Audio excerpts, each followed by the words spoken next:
Okay, so this guy. All right, I have to back up to the beginning of what happened yesterday morning at 6. It was like 6:30 in the morning.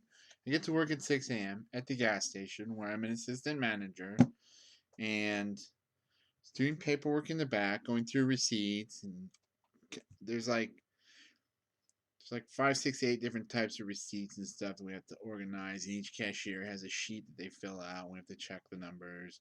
And then there's daily reports, lotto reports, cigarette counts, lotto counts. I'm doing all this just like dip, dip, dip, dip, bean counting stuff. And all of a sudden, manager and I are sitting there and we hear this just this guy dropping F bombs. Like, what?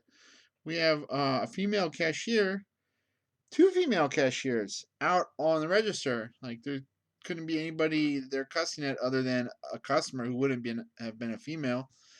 Um, and the manager just goes, "Oh, get out! Oh!" And I get up, I turn, and all I hear is, "Don't put your hands on him."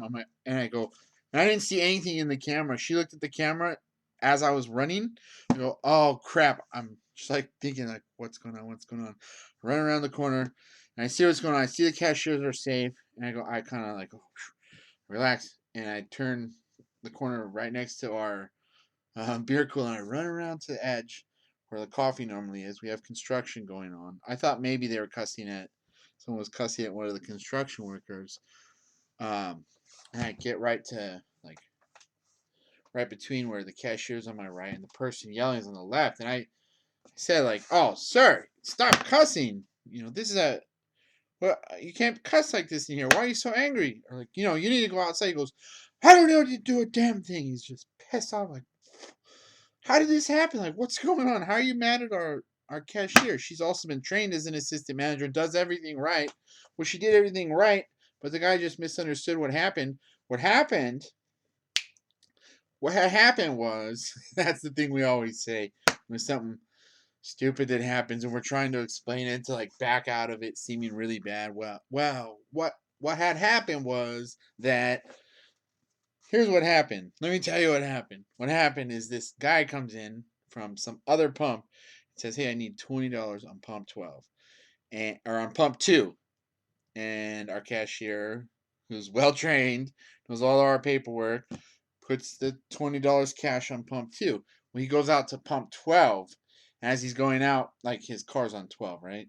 And he told us to put it on 2. And somebody else drives up to pump 2, takes their card and goes clink, clink, thinks that the pump must be on, hits the button, puts it in their car, and they start pumping the gas that was cash that the other person who was on 12 put on 2. So it pumps $20. In that time, the other person comes out while they're pumping the $20. The other person who went to 12, who put the cash on 2, comes back in and says, "Where's my gas?" There's a big, huge moving truck in the way, too, which is another confounding issue. And our cashier says, "Oh, you you said 2." And they said, "Oh no, I'm on 12."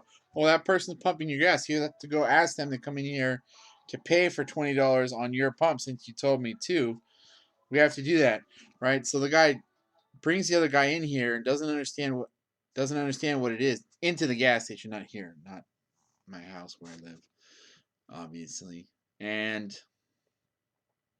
he just loses his temper, right? It's the guy who works out. He comes in and buys like pre-workout energy drinks. We sell Bangs and Monsters and things.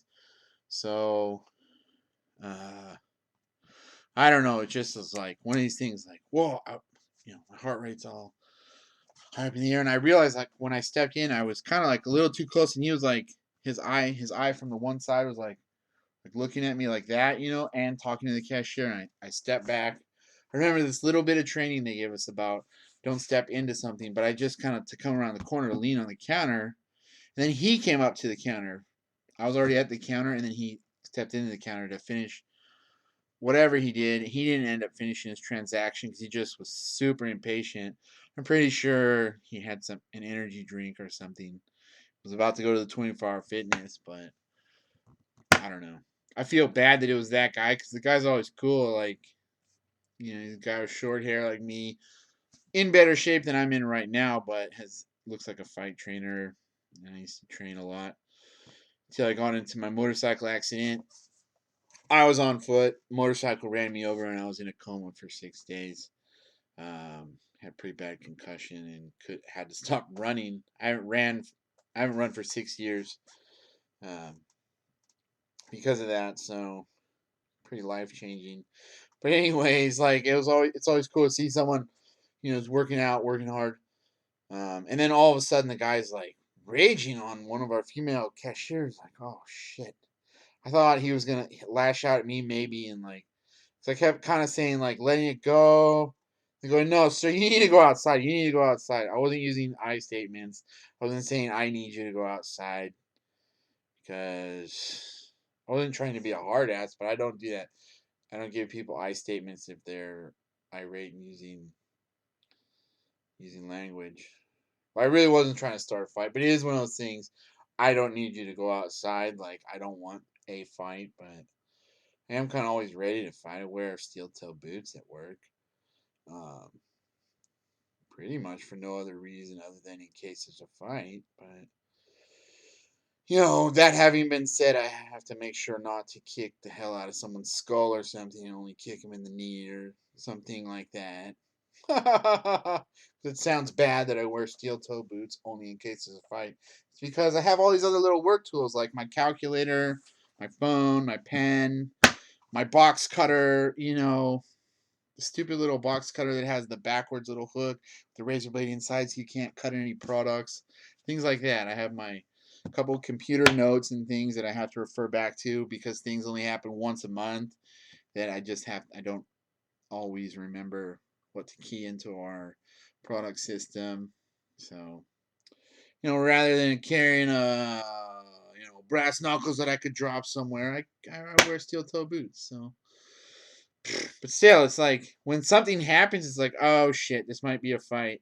My manager just saying, as I wasn't looking at the screen or her and couldn't see what was going on, don't lay hands on him. It's like, oh shit, I'm gonna round the corner. I want to lay hands on someone. This is like, I don't want to go back to county jail. I don't want to lose my job, lose all my software stuff online because I can't pay for my hosting and stuff. Like, I don't know, it's weird.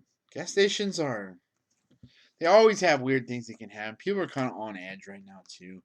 So, but basically, I wasn't mad enough at him quite. Because I said something to my manager, and I was like, "Oh man, I feel bad that it was that guy, because he can't yell. He can't yell at our cashier like that." I go, "Oh, you're right. Why am I making up an excuse for the guy? Like, it's because I didn't want to fight him. And I just thought we were about to. Anyways, that's my story. I'm kind of rambling on about it.